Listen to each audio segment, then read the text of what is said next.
Caritas Cotonou, si nous pouvons la définir, on parlera de foi, espérance et charité. Et Caritas Cotonou, qui porte le nom SCDIH, est au service du diocèse de Cotonou sous l'autorité de l'archevêque de Cotonou, Monseigneur Roger Hungweji. Nous travaillons surtout à développer l'œuvre de la charité prévue dans la pastorale de l'Église universelle et aussi du diocèse de Cotonou. Et cette œuvre de la charité pour le diocèse de Cotonou se divise en 4 grandes parties. La première partie, c'est le service de charité que nous appelons le service de l'entraide ou d'assistance aux personnes en situation difficile. Le second point que nous avons comme axe, ce sont les enfants en situation difficile, ce qu'on appelle habituellement les enfants de la rue ou en rupture sociale ou familiale. Et ces enfants nous sont remis et confiés par le juge des mineurs.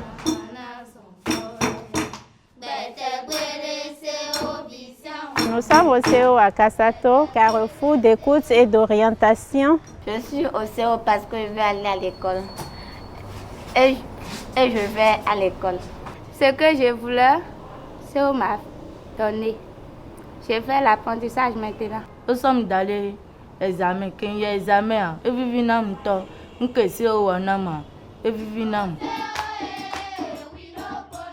Et la réinsertion se fait progressivement en fonction de l'évolution de l'enfant.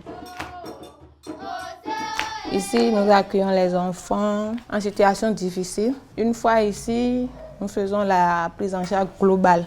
L'hébergement, les soins sanitaires, l'éducation, la scolarisation et si possible la formation professionnelle. Les enfants bénéficient aussi des espaces de jeu. Il y a divers jeux, le baby-foot, le football, un peu de tout.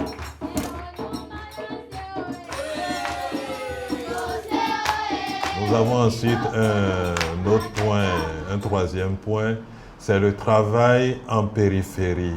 Ce sont des points d'écoute, un lieu d'accueil pour tous les enfants qui vivent dans le marché et qui travaillent dans le marché.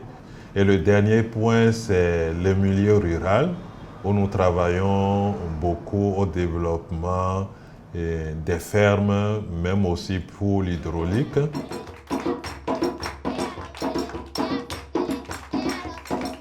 Nous accueillons ces jeunes filles pour leur donner d'abord la chance d'apprendre certaines règles, de pouvoir vivre en société et dans le couple, mais surtout aussi apprendre une profession. Un point qu'on est en train de réveiller, c'est la pastorale de la première enfance. Nous essayons d'accompagner la mère en accompagnant en même temps l'enfant dès sa gestation jusqu'à l'âge de 5 ans. En cas de grande catastrophe, si Caritas Bénin nous fait signe en disant porter secours à Caritas Lokosa ou Caritas Porte Novo ou Caritas Nati Tengu, nous nous mettons tout de suite en mouvement et même à l'international selon les demandes et selon nos possibilités. J'ai été remis à la sœur Nadine au CO à Kassato. Elle m'a pris comme son enfant. Elle m'a envoyé au foyer de Lokosa pour continuer mes études, où j'ai obtenu mon bac. Elle m'a réinséré dans ma famille, où je continue les études universitaires. Ils m'ont mis en formation en photographie. J'ai mon travail, j'ai un studio et j'ai acheté une maison, j'ai construit et je vis aujourd'hui avec ma famille. Notre appel, ce n'est pas seulement de recevoir de vieux vêtements, mais c'est de nous recevoir de la nourriture, et des fonds, de l'argent, tout ça pour pouvoir développer nos projets d'assistance aux personnes en situation difficile et aussi les projets pour aider les personnes à l'autodéveloppement, à l'autoprise en charge.